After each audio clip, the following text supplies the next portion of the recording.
Fala aí, usuário Planeta Bio de todo o Brasil, você de São Paulo, Rio de Janeiro, Paraná, Minas Gerais, Nordeste, Norte do país.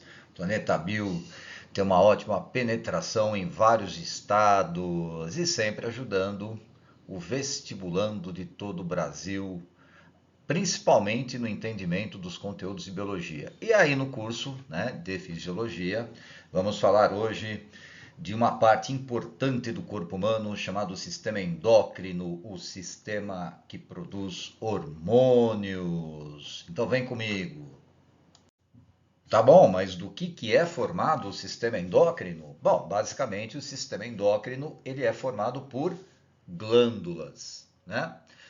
Basicamente, nós temos dois tipos de glândulas, as glândulas endócrinas e as glândulas mistas. Bom, o que é uma glândula endócrina? A glândula endócrina, o conceito é o seguinte, é uma glândula que produz um hormônio, né? E esse hormônio é secretado, lançado na corrente sanguínea.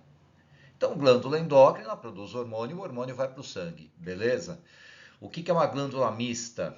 Glândula mista é uma glândula que, além de ter funções endócrinas, ela também tem funções exócrinas. Por exemplo, uma parte dela produz hormônio, esse hormônio é lançado na corrente sanguínea, mas uma glândula mista também é capaz de produzir um outro conteúdo e esse conteúdo ele é lançado ou para fora do corpo ou para a cavidade de um órgão, não necessariamente para a corrente sanguínea, né?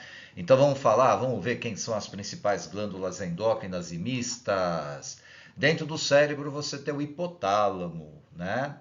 Embaixo do hipotálamo você tem a gloriosa hipófise. E nós temos aí, na região aqui da laringe, a nossa gloriosa tireoide, glândula extremamente importante. Repara que na tireoide, que fica aqui na laringe, existem 4 glândulazinhas pequenininhas chamadas de paratireoides, né? Então tá bom. E veio o pâncreas. Ah, mas professor, o pâncreas é do sistema digestório? Também é do sistema digestório, mas ele também é do sistema endócrino. O pâncreas é uma típica glândula mista, né? Porque tem uma parte dele que é exócrina, que produz o suco pancreático lançado lá no duodeno, e tem a parte que é endócrina, que lança hormônios na corrente sanguínea. Daqui a pouco vocês vão ver isso um pouquinho mais com cuidado, certo? E tem as suprarrenais. Suprarrenais ou adrenais, elas ficam localizadas acima dos rins, né? Bom, as mulheres apresentam os ovários e os homens apresentam os testículos, correto? Então tá aí basicamente a composição do nosso sistema endócrino.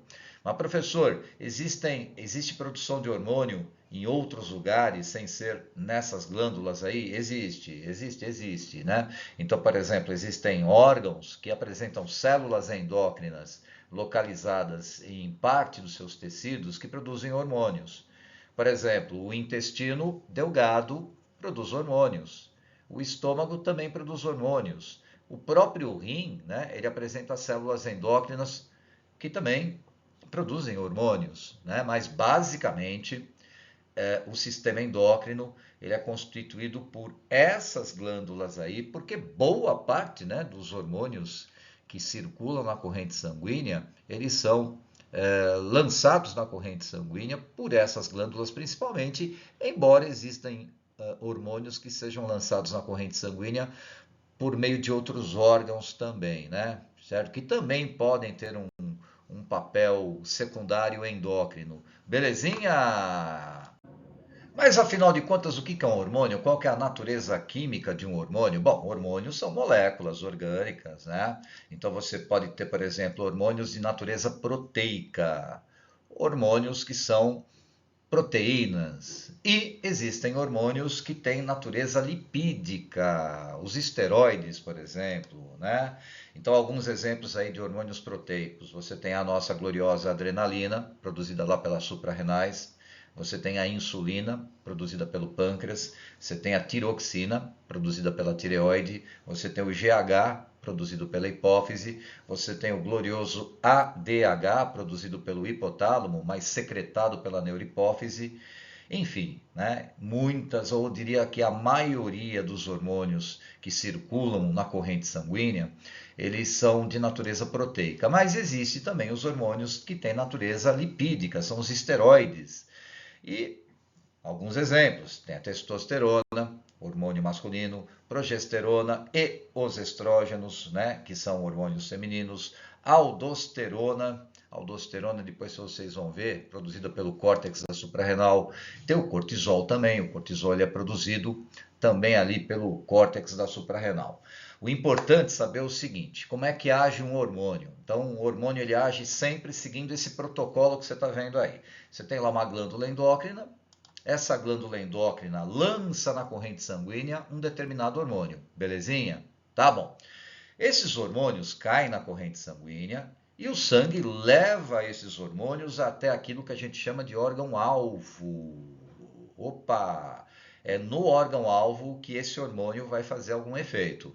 Ou vai estimular esse órgão, ou vai inibir esse órgão. Mas o importante que vocês saibam é o seguinte: o órgão ele tem que ter um receptor hormonal. As células que compõem esse órgão, a membrana plasmática das células que compõem esse órgão, elas devem ter receptores hormonais e o hormônio deve se encaixar nesse receptor para que haja o efeito, né? Então aqui nessa gloriosa ilustraçãozinha aqui, ó, tá mostrando muita coisa importante, né? Ele está mostrando para a gente aqui que tem um vaso sanguíneo, do vaso sanguíneo você tem o sangue, no sangue circulam determinados hormônios, né? Bom, esses hormônios agem nas células desse determinado órgão. Repare que na membrana plasmática dessas células existe um receptor hormonal e esse receptor hormonal e o hormônio, eles se conectam. Vai existir uma conexão hormônio-receptor, muito parecido com aquela conexão chave-fechadura, né? Na biologia sempre rola essa questão da chave-fechadura. E aí o que vai acontecer? Aí vai rolar um determinado efeito, certo? Então vamos dar um exemplo um pouquinho mais prático assim. Existe uma glândula endócrina chamada hipófise, certo? A hipófise produz vários hormônios, dentre eles o nosso glorioso GH. O GH, acho que vocês já devem ter ouvido falar que o GH ele é chamado hormônio do crescimento, não é? O GH, então, ele é lançado na corrente sanguínea. O sangue vai levar o GH em diversos órgãos-alvos, né, que tem no organismo humano, na musculatura, nos ossos, né? Bom, um desses órgãos-alvos é o osso. Lá no osso existe uma parte, né, repleta de receptores hormonais, especialmente na ponta dos ossos, numa área chamada placa epifisária. Nessa placa epifisária é a placa de crescimento, né? E é exatamente aí que esse hormônio GH ele vai agir. O efeito, qual que é o efeito? O efeito é que esse osso, principalmente durante a infância e adolescência, essa placa epifisária, ela vai promovendo o alongamento do osso, o crescimento do osso. Agora, por que o GH fez efeito no osso? Porque a placa epifisária, as células que compõem essa placa epifisária, elas apresentam receptores IgH. Então, isso aí é só um exemplo, né? Certo? Da importância que tem do receptor hormonal, dessa conexão que tem entre o receptor hormonal e o próprio hormônio. Existem pessoas que têm distúrbios, né, hormonais de diversas naturezas. Pode ser, por exemplo, um problema na glândula, né? A glândula, por exemplo, não produz hormônio, né? E aí vai acarretar um problema no organismo. Ou pode acontecer de a glândula produzir o hormônio, mas o hormônio não fazer efeito. Por quê? Por causa da deficiência de receptores hormonais. Um exemplo clássico, isso a gente vai ver em outra videoaula, é o exemplo da diabetes mellitus. Tem a diabetes mellitus tipo 1 e a diabetes mellitus tipo 2. A diabetes mellitus tipo 1, ela se caracteriza por uma deficiência da produção de insulina. O pâncreas não produz insulina ou produz insulina numa quantidade muito pequena. E aí vai acarretar a diabetes tipo 1. Ou pode acontecer em outros casos, no caso da diabetes tardia, né, chamada diabetes tipo 2, em que o pâncreas pode até produzir a insulina, só que a insulina não faz o devido efeito, por quê? Porque as células do corpo vão perdendo receptores. Viu como é importante também os receptores? Então tá bom, pessoal. Opa, agora para tudo! Porque agora a gente vai falar da essência da ação hormonal, o famoso mecanismo de feedback ou retroalimentação. Você sabe o que significa feedback? Isso mesmo, ouvi aí, alguém chegou e falou assim: "Ah, é uma espécie de retorno, me dá um retorno, né? Feedback é um toma lá da cá", e é verdade, certo? Bom, como é que funciona basicamente o mecanismo de feedback pensando em sistema endócrino, correto? Então vamos imaginar o seguinte aqui. Existe aí uma glândula genérica, certo? Não vamos dar um nome específico ainda para essa glândula A. Simplesmente vamos chamar de glândula A. Belezinha? Digamos que essa glândula A produz aí um determinado hormônio, que também a gente não vai pensar no nome específico dele, vamos chamar ele genericamente de hormônio A. Belezinha? Esse hormônio A vai fazer um determinado efeito no corpo. Ok? Ok? Tá bom. À medida que vai passando o tempo, a concentração desse hormônio A, ela vai aumentando e ela vai, digamos assim, estimulando uma outra glândula que a gente vai chamar aqui de glândula B. Nesse momento aqui está acontecendo o estímulo da glândula B. Alguns cientistas chamariam de feedback positivo. O que é feedback positivo? Está estimulando. Ou seja, a glândula A produz hormônio A, o hormônio A está fazendo vários efeitos. Dentre os efeitos é estimular a glândula B. Legal. Aí a glândula B passa a funcionar. Aí a glândula B passa a produzir um outro hormônio chamado hormônio B, que também vai promover um efeito no organismo, certo? Tá bom. E a glândula B produz hormônio B, e a glândula B produz hormônio B, e a glândula B produz hormônio B, até que chega uma hora que a concentração do hormônio B na corrente sanguínea está elevada. Agora presta atenção nessa parte. Quando a concentração do hormônio B atingir um certo pico, esse hormônio B, ele vai começar a inibir a glândula A. É aquilo que a gente chama de feedback negativo. Ele vai dar um aviso para a glândula A. Glândula A, para de produzir hormônio A, senão você vai produzir hormônio A para o infinito e além. Bom, enfim, esse aumento da concentração do hormônio B inibe a glândula A, né? E acabamos aí o primeiro tempo. No segundo tempo, a glândula A inibida vai diminuir a produção de hormônio A. O hormônio A vai deixar de estimular a glândula B. A glândula B gradativamente vai diminuindo a produção de hormônio B. E aí, quando o hormônio B estiver abaixo de um pico, ou seja, quando o hormônio B estiver baixo na corrente sanguínea, ele deixa de inibir a glândula A. É um outro aviso para a glândula A. Qual é o aviso? Volte a funcionar a glândula A. Aí vem o terceiro tempo. Aí o terceiro tempo, a glândula A volta a produzir o hormônio A. O hormônio A volta a estimular a glândula B. A glândula B volta a produzir o hormônio B. E o tempo vai passando e o hormônio B vai sendo produzido. Aí, de novo, alta concentração de hormônio B, que vai inibir a glândula A. Para a glândula A, quarto tempo. Glândula A diminui a produção de hormônio A, que para de estimular a glândula B, que para de produzir o hormônio B, que para de inibir a glândula A, e aí volta a funcionar a glândula A. Deu para entender? Então tá bom, vamos dar um exemplo um pouquinho mais prático. Né? Você vê que tem aí um equilíbrio, né, das forças, aquilo que a gente chama de homeostase. Quem é que controla quem? É a glândula A que controla a glândula B ou a glândula B que controla a glândula A? Tenho certeza que você falou assim, é um controle mútuo, é um equilíbrio, né? Esse mecanismo chamado retroalimentação, né, ou feedback, evita que a produção de hormônio B aconteça até o infinito e além, a mesma coisa com o hormônio A.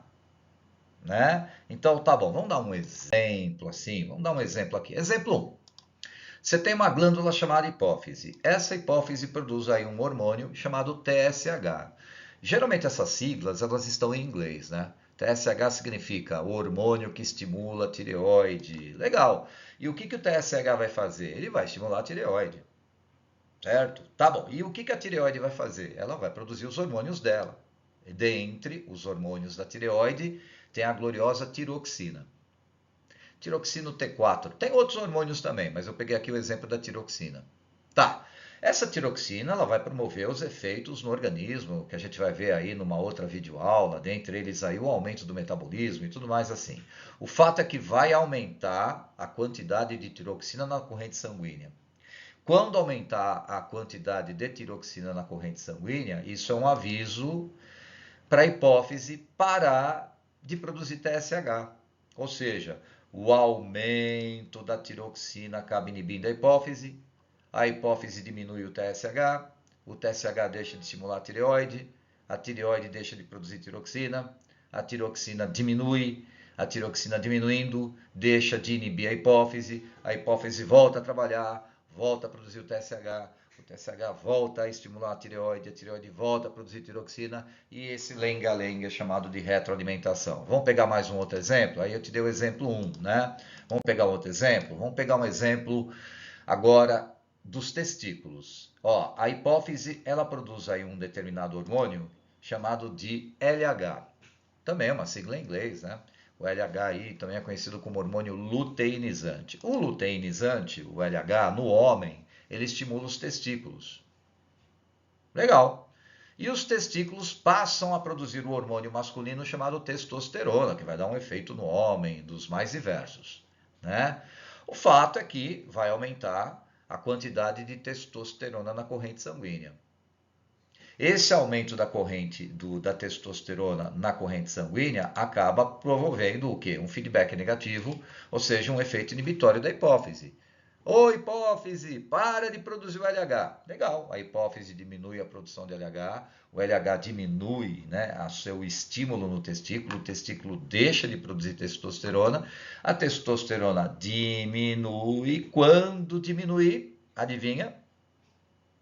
Isso mesmo, a hipófise volta a trabalhar, volta a produzir o LH, né? O LH volta a estimular o testículo volta a produzir testosterona e aí vai, aí vai, aí vai, tá? Parênteses! Bom, você já deve ter ouvido falar, por exemplo, que algumas pessoas abusam dos anabolizantes esteroides à base de testosterona. Muitas vezes é testosterona sintética, mas antigamente também era vendida testosterona, por exemplo, de animais, por exemplo, de cavalo. Ah, o que o garoto quer, na verdade? Né? Por uma questão talvez de vaidade, ele quer o quê? Aumentar a sua massa muscular. Que, na verdade, a testosterona, mediante uma demanda, né? Se o cara estiver malhando, por exemplo, assim, ela aumenta a massa muscular. Legal. Só que olha só o que vai acontecer se o cara terceirizar por muito tempo a testosterona, né? Se ele toma doses elevadas de testosterona por um bom tempo, vamos falar assim, semanas, então ele sempre está com isso alto na corrente sanguínea. Isso sempre alto na corrente sanguínea. Uma testosterona exógena, a testosterona do anabolizante. E a testosterona do anabolizante vai estar o quê? Vai estar inibindo quem? A hipófise. Ou seja, a hipófise vai deixar de produzir o quê? O LH. O LH vai deixar de estimular o testículo do cara. O testículo do cara vai deixar durante um tempo de produzir a testosterona endógena, a testosterona do próprio corpo, dentre outras coisas, por exemplo, produção de espermatozoide. Então, durante o tempo que o cara estiver usando, por exemplo, testosterona de fora do anabolizante, ele vai estar inibindo o próprio testículo. Isso pode acarretar o quê? Uma diminuição da produção da própria testosterona, provocando uma série de efeitos e até a produção de espermatozoide. É, rapaz, hormônio não é brincadeira, tem que ficar esperto.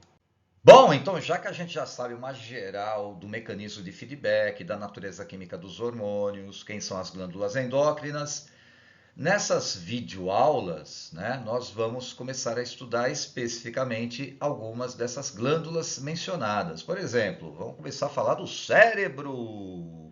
O hipotálamo, que pertence ao cérebro, é uma parte mais central lá do cérebro, produz hormônios, né? Na verdade, produz diversos hormônios. Para efeitos de vestibular, você teria que saber a oxitocina. Oxitocina ou ocitocina, certo? Os dois nomes são os mesmos, aí são sinônimos, digamos assim. Bom, qual é o efeito da oxitocina? Há vários, né? A oxitocina, ela é muito importante para todas as pessoas, tanto para o homem como para a mulher. Ele é conhecido também como o hormônio da afetividade. Muita gente até chama exageradamente assim de hormônio do amor, né? Por quê? Porque esse comportamento de afetividade ele está ligado à produção de oxitocina, tanto no homem como na mulher. Basicamente é o seguinte: isso é importante para as nossas relações sexuais. E isso é importante também para as nossas relações sociais. Ah, por quê? Porque isso aumenta o grau de afetividade. Então, por exemplo, como o homem vive em sociedade, né? Como a maioria, né? A esmagadora dos primatas, nós produzimos substâncias que aumenta, digamos assim, a empatia entre os indivíduos que pertencem a essa sociedade, né? E dessa empatia significa a defesa do grupo, a possibilidade de arrumar, por exemplo, parceiros sexuais, etc. Né? Tá, mas quer dizer que a oxitocina só está ligada à afetividade? Não. Ela é particularmente importante para a mulher, principalmente para a mulher que está no final da gestação. No final da gestação, né, lá por volta dos 8, 9 meses, 38 semanas, 39, 40 semanas, né? O organismo da mulher, o hipotálamo da mulher, começa a liberar bastante oxitocina. Essa oxitocina, né, ela promove contrações uterinas involuntárias, facilitando o quê? O parto. E no pós-parto, a oxitocina é importante para quê? Para a ejeção do leite, né? A questão do leite é o seguinte: vamos lá, muita calma nessa hora. A gente sabe que as mamães, né, desenvolvem, as mulheres, né, de uma maneira geral, desenvolvem as suas mamas. As mamas, elas se desenvolvem a partir da adolescência, muito por efeito dos hormônios sexuais ovarianos, estrógeno e progesterona. Beleza. Quando a mulher engravida e depois que ela tem o neném, já com a mama formada, um outro hormônio chamado prolactina, que daqui a pouco nós vamos falar, a prolactina é produzida pela adenipófise, ela ativa as glândulas mamárias. Essas glândulas mamárias, elas passam a produzir o leite, um período aí que a gente chama de lactação. Então, a prolactina estimula a lactação, a produção de leite. Agora, a ejeção de leite, ou seja, a saída do leite da glândula mamária, os canais lácteos e depois o mamilo, depende do neném, né? Então o neném, por exemplo, quando ele succiona, faz o movimento de succionar, isso facilita sim a saída do leite. E depende também do quê? Depende também da contração da musculatura involuntária que tem dentro da mama, promovida por quem? Pela oxitocina, que facilita o quê? Facilita a eliminação do leite. Então, um conjunto de fatores, não é? Certo? Enfim, resumindo, a oxitocina é importante para quê? Para contrações uterinas, é importante para quê? Para ejeção do leite e é importante para quê? Para o aumento da afetividade, certo? Entre os indivíduos, né? Inclusive, o aumento da afetividade entre a mamãe e o neném, certo ou não? Tá, mas professor, é só a oxitocina ou tem outro hormônio aí que também é produzido aí? Não, lógico, tem outros hormônios aí que são produzidos também, né? Então tem a ADH. O ADH, o hormônio antidiurético, certo? Quando nós fizermos lá uma aula sobre sistema urinário, a gente vai falar bastante dele também, né? Mas o ADH, o que que ele faz? Ele faz o néfron dentro do rim, né? O néfron são estruturas que tem dentro do rim, reabsorverem a água. Menos água sai na urina e mais água retorna para a corrente sanguínea, né? Por isso que a gente fala aqui que o ADH estimula a reabsorção de água no nível dos tubos renais, que constituem os néfrons, né? Então, a gente sabe que o sangue ele é filtrado, né? Na hora que o sangue ele é filtrado, né? Uma parte, por exemplo, da água também é filtrada, uma parte da água é eliminada no final do néfron, lá na urina, mas uma outra boa parte da água retorna para a corrente sanguínea, muito por conta do ADH, que aumenta a permeabilidade dos túbulos renais, especialmente no final dos túbulos renais, lá no tubo contorcido distal e no tubo coletor. Certinho? Então tá bom. Bom, enfim, certo? Falando sobre o hipotálamo. Existem pessoas que têm um distúrbio hormonal chamado diabetes insípidos. Mas cuidado, essa diabetes insípidos não é a diabetes mellitus, não é aquela da insulina, não é aquela do açúcar. Diabetes insípidos é um distúrbio hormonal caracterizado pela diminuição da produção de ADH. O hipotálamo do cara não produz ADH em quantidade suficiente. Resultado, menos água é reabsorvida. Resultado, mais água é eliminada na urina. Então, indivíduos que sofrem de diabetes insípidos, né, correm o risco, por exemplo, de perder muita água pela urina e ficarem desidratados. Aliás, essa palavra insípido significa sem gosto. Ah, o que é sem gosto? A urina do cara é sem gosto. Mas por quê? Porque tem muita água, né? Mas tem tratamento? Tem tratamento? Tem tratamento com médico endocrinologista e tal, né? Então tá bom. Então, vamos de glândula número 2. Olha aí um crânio mostrando a hipófise na base do cérebro. Exatamente, a hipófise é uma glândula, também chamada pituitária, né? A hipófise é uma glândula do tamanho de uma ervilha, que ela fica bem na base do cérebro. Se colocar um cateter aí pelo teu nariz aqui, ó, vai chegar até a hipófise. Certo? Vamos dar um zoom aí na hipófise? Vou dar um zoom aí na hipófise aí, vou aumentar, ampliar a hipófise. Então ampliamos. Esse azulzinho claro que é o hipotálamo, embaixo do hipotálamo é a hipófise, certo? Hipófise, zoom, zoom, zoom. Olha a hipófise aqui ampliada, né? Agora repara o seguinte, a hipófise ela tem duas partes. Ela tem a neurohipófise e ela tem a adenohipófise. A neurohipófise também chamada lobo posterior, a adenohipófise também chamada lobo anterior. Essa neurohipófise, na verdade, ela não produz hormônios neurohipófise. A neurohipófise, na verdade, né, ela armazena hormônios hipotalâmicos e depois ela secreta os hormônios hipotalâmicos na corrente sanguínea. Correto? Né? E quais são os hormônios do hipotálamo que a gente até já estudou? A oxitocina e o ADH, dentre outros. Certo? Agora, e a adenipófise? Não, a adenipófise não. A adenipófise é o hormônio made in adenipófise. Aí são vários. São vários, né? Ou seja, ela tem uma atividade secretora também e uma atividade produtora, né? Ela sintetiza e libera esses hormônios na corrente sanguínea. Ah, então tá bom. Então, quais são os hormônios da adenipófise? Né? Bom, são vários, né? Começando pela prolactina. Lembra que eu te falei da prolactina? A prolactina, o que que ela faz? Isso mesmo, ela estimula a lactação, certo?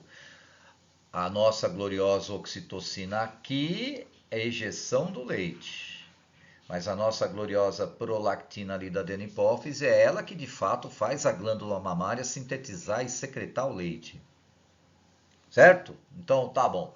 Bom, que mais? Quais são os outros hormônios aí da adenipófise? O GH, né? O GH é bem estudado, bem famoso, né? O GH ele promove o que? O crescimento dos ossos e músculos, sobretudo na infância e adolescência, né? Quando chega na fase adulta, o GH, por exemplo, ele já não tem tanto efeito nos ossos, porque não há mais placa epifisária, basicamente, e também não há espaço para o crescimento desses ossos, embora o GH ele também tem outros órgãos-alvos, como a musculatura, os próprios tecidos, né? Ele incrementa a síntese proteica em outros tecidos, né? Mas, enfim, tá bom. Aí vem os hormônios que a gente chama de hormônios tróficos. Esses hormônios tróficos são hormônios que acabam estimulando outras glândulas. Aí são vários também, né? Então você tem aí o ACTH, né? Esse ACTH em inglês significa hormônio adrenocorticotrófico. Tá bom, e para que serve o hormônio adrenocorticotrófico, o ACTH? Ele estimula o córtex da suprarrenal. Ele que faz a suprarrenal funcionar e, claro, a suprarrenal passa a produzir os hormônios do córtex da suprarrenal, né? Você tem o TSH, o hormônio estimulador da tireoide. A função dele é estimular a tireoide, ele que faz a tireoide funcionar. O FSH e o LH são os hormônios gonadotróficos, ou seja, são os hormônios que estimulam as gônadas, os testículos e os ovários, ou seja, os testículos e os ovários, para que eles funcionem, eles precisam ser estimulados pelos hormônios FSH e LH. Certinho? Então tá bom, né? Bom, agora, existem também alguns distúrbios hormonais ligados à adenopófise. E os mais estudados são aqueles ligados ao GH, ou ao aumento excessivo de GH, ou à diminuição excessiva de GH, né? Então você já deve ter ouvido falar num distúrbio hormonal chamado gigantismo. Se manifesta na infância, principalmente, né? Ou seja, o GH ele é produzido muitas vezes por uma hiperfunção, né, da hipófise, muito por conta de algum distúrbio na própria hipófise, por exemplo, câncer na hipófise, né? E aí a hipófise lança uma quantidade excessiva de GH que promove o crescimento excessivo dos ossos, principalmente na infância. Tá, mas é só questão de ficar alto? Não, né? Também promove esse crescimento exagerado, ele acaba promovendo algumas sequelas em outros órgãos. Então, por exemplo, no coração, nos vasos sanguíneos, na própria estrutura óssea, no olho, no nervo óptico. Então, as pessoas que têm gigantismo, elas podem ter problemas sérios de saúde, né? Então crescem exageradamente, né? 2,50 m, 2,60 m, correto? Então tá bom. Alta produção de GH. Mas professor, e se o cara já for um adulto, portanto não tem mais aquele espaço, né, nos ossos lá, aquela placa epifisária já não está mais atuando? E se o cara na fase adulta começar a produzir muito GH? Aí ele vai ficar com uma outra doença chamada de acromegalia. O que é a acromegalia? Também ligada à alta produção de GH. É um crescimento excessivo, principalmente das extremidades, do rosto especialmente, da mandíbula, do queixo aqui, ó, né? Da orelha, do nariz, às vezes do dedo e outras sequelas orgânicas aí também, tá? Pois é, existe tratamento? Existe, né? Lá no endócrino existe tratamento, tanto para gigantismo como lá para acromegalia. Tá bom, mas existe o nanismo. O nanismo é o que? A baixa produção de GH. Na verdade, existem vários tipos de nanismo. Esse nanismo que eu estou falando aqui para vocês é o nanismo hipofisário. É o nanismo decorrente do quê? Da diminuição da produção de GH, especialmente na infância. Então, como o GH ele é pouco produzido, há um crescimento abaixo da média. O pediatra, um bom pediatra, ele já percebe, por exemplo, né, que a criança ela sofre de algum distúrbio de crescimento, porque o próprio pediatra ele tem aqueles gráficos famosos relacionando a altura da criança com o peso, né, da criança. Quando ele suspeita que tem uma alteração ali, ele pode, por exemplo, fazer um tratamento, né, com a criança. Existe hoje, por exemplo, aplicações de GH, inclusive GH humano produzido por bactérias modificadas geneticamente, né? Existe hormônio GH hoje em dia, né, que é aplicado, né, em algumas crianças que sofrem de nanismo, claro, com supervisão médica, e esse GH ele é produzido em laboratório, né, por bactérias modificadas geneticamente. Certinho, gente? Bom, então repara que aqui no slide 1 a gente viu a duplinha hipotálamo-hipófise, certo? Tá bom. Vamos fazer um exercício Santa Casa 2023. Olha lá, oxitocina. A oxitocina é responsável por promover contrações uterinas, sim. atuando no trabalho de parto e no pós-parto, diminuindo o sangramento após o nascimento do bebê e estimulando a liberação de leite materno, a ejeção do leite, afirma a médica Carla Giusti. Além disso, esse hormônio também auxilia no metabolismo ósseo, participa do mecanismo do orgasmo, atua nas relações sociais e diminui o medo, né? Por essas ações, a oxitocina ou ocitocina também é chamada de o hormônio do amor. Legal. Juntamente com outros compostos como a serotonina e a dopamina. Muita calma nessa hora. Dopamina e serotonina são neurotransmissores. Ou, se você preferir, são neurohormônios. Mas a serotonina e a dopamina são produzidas por neurônios, né? Pelas fendas axônicas, pelas terminações axônicas dos neurônios. Então, com muita calma, a oxitocina, ela age pela corrente sanguínea, né? Ali é um hormônio típico, assim, certo? E a serotonina e a dopamina, ela age naquelas sinapses nervosas. Basicamente, ela age aonde? Tanto a serotonina como a dopamina, elas estão ligadas a prazer, estão ligadas, por exemplo, a estar bem, ao bem-estar, né? Mas são neurotransmissores que agem aqui no nosso sistema nervoso, belezinha? Bom, de acordo com o texto e conhecimento sobre as substâncias citadas, afirma-se que, letra A, o mecanismo do orgasmo e a perda do medo tem ação com o sistema nervoso somático. Olha, o próprio texto está falando que o mecanismo de orgasmo e a perda do medo tem ação da oxitocina, ou seja, do sistema endócrino, correto? Então, não é uma boa escolha a alternativa A. A serotonina é um hormônio, na verdade é um neurotransmissor que estimula a produção de leite materno, nada a ver.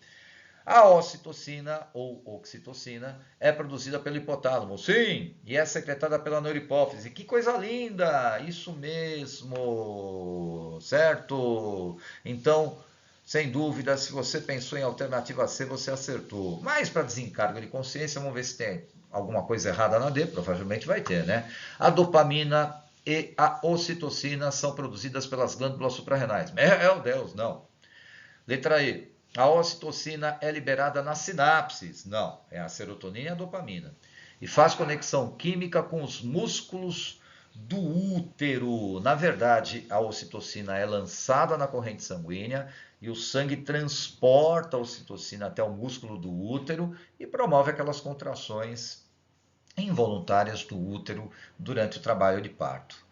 Certinho, galerinha, Planeta Bio, muito legal tê-los aqui. E claro, depois você assiste a parte 2, que nós falaremos de outras glândulas endócrinas. E dá uma passadinha no planetabio.com ou no planetabio.com.br, que nós temos ali, né, os conteúdos, a parte teórica, né, dessa lição, exercícios e animações interativas. Grande beijo. Tchau, Brasil!